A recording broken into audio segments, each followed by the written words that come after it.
Hello बच्चों, आशा करती हूँ आप सभी जो हैं अपने घरों पर स्वस्थ होंगे। कल जो है हमने अपनी ज्योग्राफी की क्लास में हमारी जो पार्ट 1 बुक है मानव भूगोल और उसके सिद्धांत, उसका जो 4th चैप्टर है मानव विकास, उसकी शुरुआत की थी। और हमने मानव विकास में मानव विकास का अर्थ, मानव विकास के कौन क्या क्या अवधारणाएं हैं, वृद्धि और विकास में क्या अंतर है, मानव विकास को मापने के क्षेत्र कौन कौन से हैं, या मानव विकास का क्या महत्व है, इन सब पर जो है कल चर्चा की थी। आज हम थोड़ा सा फिर से रिवाइज करते हुए अपने चैप्टर को आगे बढ़ाएंगे। तो मानव विकास की अवधारणा सबसे पहले किसने दी थी? महबूब उल हक के द्वारा दी गई थी। और मानव विकास की अवधारणा क्या थी कि प्रकृति के संसाधनों का उपयोग तब तक पूर्ण रूप से नहीं किया जा सकता है जब तक मनुष्य की क्षमताओं का विकास नहीं होता है। विकास का मुख्य उद्देश्य क्या होता है? समाज का कल्याण करना। मानव विकास की अवधारणा जो है आधुनिक संदर्भ में विकास को नए सिरे से परिभाषित करना है। यह अवधारणा जो है न केवल मनुष्य को एक संसाधन के रूप में विकसित करने पर बल देती है, बल्कि उसकी अपनी जो आकांक्षाएं हैं, उसकी जो अपनी इच्छाएं हैं, उनको एक विस्तृत धरातल जो है वो प्रदान करती है। संयुक्त राष्ट्र विकास कार्यक्रम यानी कि UNDP द्वारा प्रस्तावित जो मानव विकास के अंतर्गत उन्होंने क्या कहा है कि विकास सिर्फ उन लोगों की आय तथा पूंजी की वृद्धि ही नहीं है, अपितु यह मानव की कार्य प्रणाली अर्थात उसके काम करने के तरीकों व क्षमताओं की एक तीव्र प्रक्रिया है। विकास की इसी विचारधारा को जो है मानव विकास का नाम दिया जाता है। अब आपसे जो है कई बार प्रश्न पूछ लिया जाता है कि मानव विकास की प्रवृत्तियां कौन कौन सी हैं, या मानव विकास के पतन, ह्रास या उत्क्रमण के कौन कौन से कारण हैं, या मानव विकास की उन्नति के कौन कौन से कारण हैं। तो आज जो है अब हम इस पर चर्चा करेंगे। मानव विकास की दृष्टि से परिवर्तन की जो है 2 प्रवृत्तियां हैं। पहला है पतन की ओर, दूसरा है उन्नति की ओर। यानी कि पतन क्या होता है? गिरावट की ओर जाना, ह्रास होना, नुकसान होना। तो मानव विकास के पतन के कारण क्या क्या है, हम पहले वो जानेंगे। एड्स जैसी बीमारियों के प्रसार से जीवन प्रत्याशा में कमी आती है। युद्ध व अराजकता के कारण, आर्थिक विकास में स्थिरता के कारण, कई वर्षों तक लगातार सूखा व अकाल से पीड़ित होने के कारण जो है मानव विकास के जो ये है पतन के कारण होते हैं। मानव विकास की उन्नति के कारण क्या क्या है? देश में शांति, स्वच्छता, सक्षम मतलब सभी लोग जो है हमारा प्रशासन हर कार्य को करने में सक्षम हो और हमारी जो सरकार हो वो कल्याणकारी हो, तभी जो है मानव विकास उन्नति कर सकता है। सभी वर्गों को समानता का अधिकार, विशेष रूप से महिलाओं का सशक्तिकरण होना, उच्च प्रौद्योगिकी व सेवा क्षेत्रों के विस्तार से निरंतर आर्थिक विकास व प्रति व्यक्ति आय में वृद्धि होना, पौष्टिक भोजन में उपलब्धता व स्वास्थ्य सेवाओं के विस्तार से जो है जीवन प्रत्याशा में वृद्धि होती है। क्या मतलब है कि मानव विकास का पतन कब होता है? जब हम बीमारियों पर सही ढंग से उनको कंट्रोल नहीं कर पाते हैं, युद्ध फैली हो, या भूखमरी फैली हो, या गरीबी फैली हो, या आर्थिक विकास में स्थिरता न हो, तो उसके कारण जो है हमारे देश का पतन होने, मानव विकास का पतन होने लगता है। और हमारा मानव विकास उन्नति का क्या कारण है? जब देश में शांति हो, स्वच्छता हो, हमारा जो प्रशासन है वो सभी कार्यों को करने में समर्थ हो, और सभी वर्गों के लोगों को समानता का अधिकार हो, किसी में किसी भी प्रकार का कोई लड़ाई झगड़ा ना हो, और महिलाओं को भी जो है समान अधिकार प्राप्त हो, तभी जो है हमारा मानव विकास संभव है। उच्च प्रौद्योगिकी सेवाओं यानी कि औद्योगिक क्षेत्रों में भी जितनी भी सेवाएं हैं वो भी अगर सभी सही लोग सही ढंग से उपयोग करते हैं, सभी को प्रति व्यक्ति आय अच्छी प्राप्त होती है, तो क्या है मानव विकास संभव हो पाता है। खाने के लिए अगर पौष्टिक भोजन मिल पाता है तो सभी लोगों की बीमारी से रक्षा की जाती है और बीमारी से रक्षा होने के कारण जो है लोगों को लोगों का जो जीवन स्तर है, जो जीवन प्रत्याशा है वो अच्छी हो जाती है।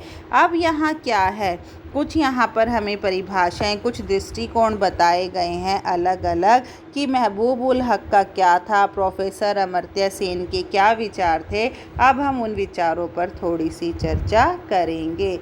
तो दक्षिण पूर्वी एशिया के दो ऐसे अर्थशास्त्री हैं जिन्होंने मानवीय विकास की अवधारणा को प्रस्तुत किया था। उनमें से एक तो हैं डॉक्टर महबूब उल हक और दूसरे हैं प्रोफेसर अमर्त्य सेन। इन दोनों ने जो है मानव विकास की अवधारणा का विकास किया था।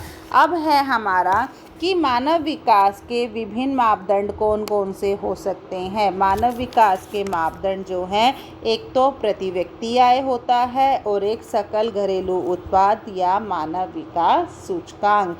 डॉक्टर महबूब उल हक प्रस्तुत ने जो है मानव विकास की अवधारणा के बारे में क्या बताया है, अब थोड़ा सा उसे समझते हैं। डॉक्टर महबूब उल हक ने जो है मानव विकास को इस प्रकार परिभाषित किया है कि विकास वह है जो लोगों की इच्छाओं और उनके जीवन में सुधार लेकर आता है। आपको पहले भी बताया है ना कि मानव की जो इच्छाएं हैं उन सबको ये जो है एक विस्तृत आधार प्रदान करता है। तो यही बात जो है डॉक्टर महबूब उल हक ने भी कही है कि जो लोगों की इच्छाओं और उनके जीवन में सुधार लाता है, जो इस विचारधारा को केंद्र बिंदु मानव है। इच्छाएं सदैव बढ़ती रहती हैं। विकास का मूल उद्देश्य उन सभी दशाओं को उत्पन्न करना है जिसमें लोग आर्थिक जीवन जी सकें। विकास के 3 मूल बिंदु होते हैं, वो कौन कौन से हैं? लोगों की जीवन की गुणवत्ता, अवसरों की पहुंच और लोगों को स्वतंत्रता प्राप्त होना। अब अमर्त्य सेन के अनुसार क्या है, प्रोफेसर अमर्त्य सेन ने क्या कहा है? प्रोफेसर अमर्त्य सेन ने कहा है मानव विकास का मुख्य उद्देश्य जो है स्वतंत्रता में वृद्धि लाना है। स्वतंत्रता में वृद्धि विकास को लाने वाला सबसे प्रभावशाली उपाय है। विकासहीन वृद्धि क्या होती है? यदि किसी नगर में आवास, पेयजल, परिवहन, ऊर्जा परिवहन, चिकित्सा, सुरक्षा, मूलभूत सुविधाएं पहले से ही जैसी रहती हैं और उनमें कोई बदलाव नहीं आता है, उसे विकासहीन वृद्धि कहा जाता है। अच्छा, विकास के केंद्र बिंदु कौन कौन से हो सकते हैं? स्वास्थ्य है, शिक्षा है और संसाधनों की पहुंच है। अगर आपसे ये कहा जाए कि वृद्धि और विकास में आप कैसे अंतर करोगे, ये बात मैंने आपको पहले भी बताई थी। वृद्धि जो है परिवर्तन मात्रात्मक होता है और विकास का परिवर्तन जो है वो गुणात्मक होता है। और डॉक्टर महबूब हक के अनुसार जो है विकास का संबंध जो है लोगों के लिए विकल्पों में बढ़ोतरी करना है कि वो ज़्यादा से ज़्यादा जो है कार्य कर सके, ज़्यादा से ज़्यादा जो है अपने लिए जीविका उत्पन्न कर सके, ज़्यादा से ज़्यादा जो है वो अपने लिए रोज़गार उपलब्ध करवा सके। अच्छा, मैंने आपके लिए एक सकल राष्ट्रीय आय में वृद्धि बोला था। सकल राष्ट्रीय आय होती क्या है वो समझ लीजिए। देश का जो सकल घरेलू उत्पाद तथा विश्व के अन्य देशों से उत्पादित संसाधनों से जो आय हम कमाते हैं उसे सकल राष्ट्रीय आय कहा जाता है। हाँ जी बच्चों, अब है हमारा अगला टॉपिक मानव विकास के स्तंभ। मानव विकास के कुल स्तंभ कितने हैं? 4। और कई बार आपको ये क्वेश्चन ऐसे भी आ जाता है, मानव विकास की अवधारणा का विस्तार पूर्वक वर्णन कीजिए। मानव विकास का जो उद्देश्य है लोगों के जीवन की गुणवत्ता में सुधार लाना है। उन्हें जो है सभी प्रकार के संसाधनों को उपलब्ध करवाना है। जिस प्रकार किसी भी इमारत को बनाने के लिए स्तंभों का सहारा दिया जाता है, ठीक उसी प्रकार जो है मानव विकास का विचार भी 4 स्तंभों पर टिका हुआ है। यह जो है संसाधनों के उपयोग के लिए मनुष्यों के काम करने के तरीकों तथा क्षमताओं की उन्नति की प्रक्रिया है। मानव विकास की जो सारी सोच है वो 4 स्तंभों पर टिकी हुई है। वो 4 स्तंभ कौन कौन से हैं? पहला है समता, दूसरा है सतत पोषणीयता, तीसरा है उत्पादकता और चौथा है आपका सशक्तिकरण। अब हम इन्हें डिटेल में करेंगे।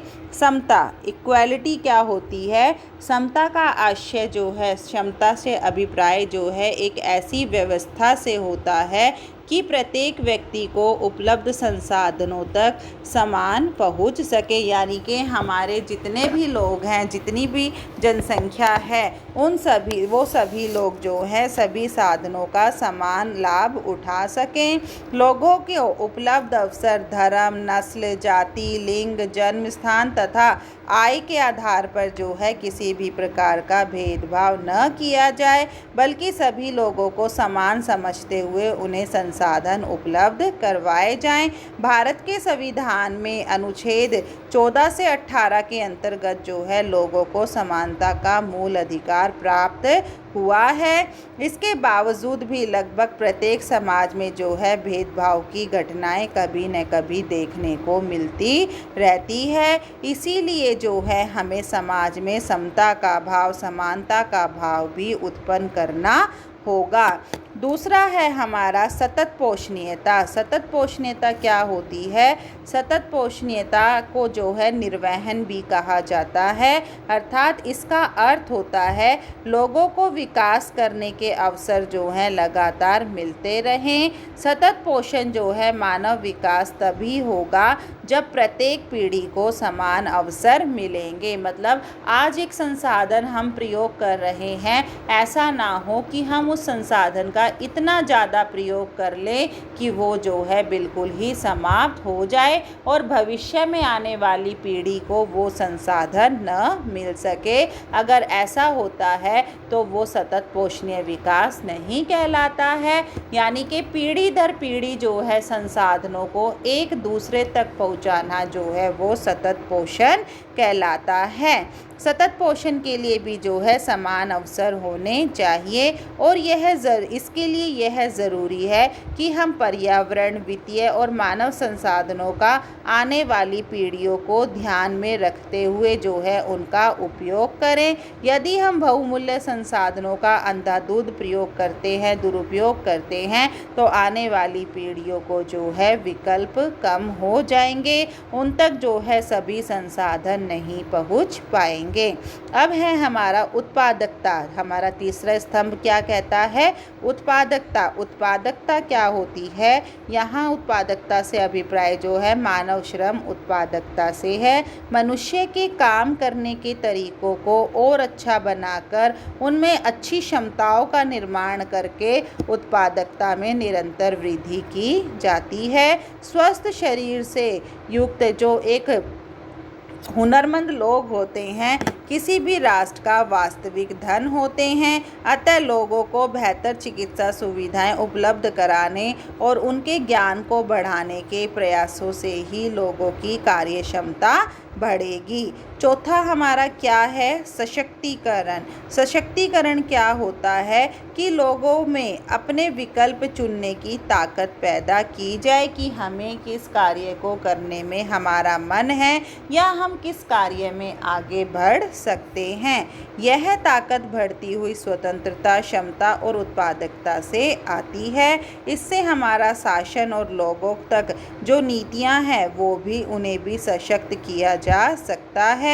मानव विकास के लिए ज़रूरी है कि सामाजिक एवं आर्थिक दृष्टि से पिछड़े हुए वर्गों और विशेष रूप से जो है महिलाओं का सशक्तिकरण किया जाए, यानी कि महिलाओं तक जो है प्रत्येक संसाधन को पहुंचाया जाए और महिलाओं को इतना मजबूत बनाया जाए कि वो जो है अपने आप को किसी भी क्षेत्र में पीछे ना समझे, बल्कि अपने आप को इतना मजबूत समझे कि वो किसी भी क्षेत्र में, किसी भी कार्य में, किसी भी लोगों से पीछे नहीं हैं।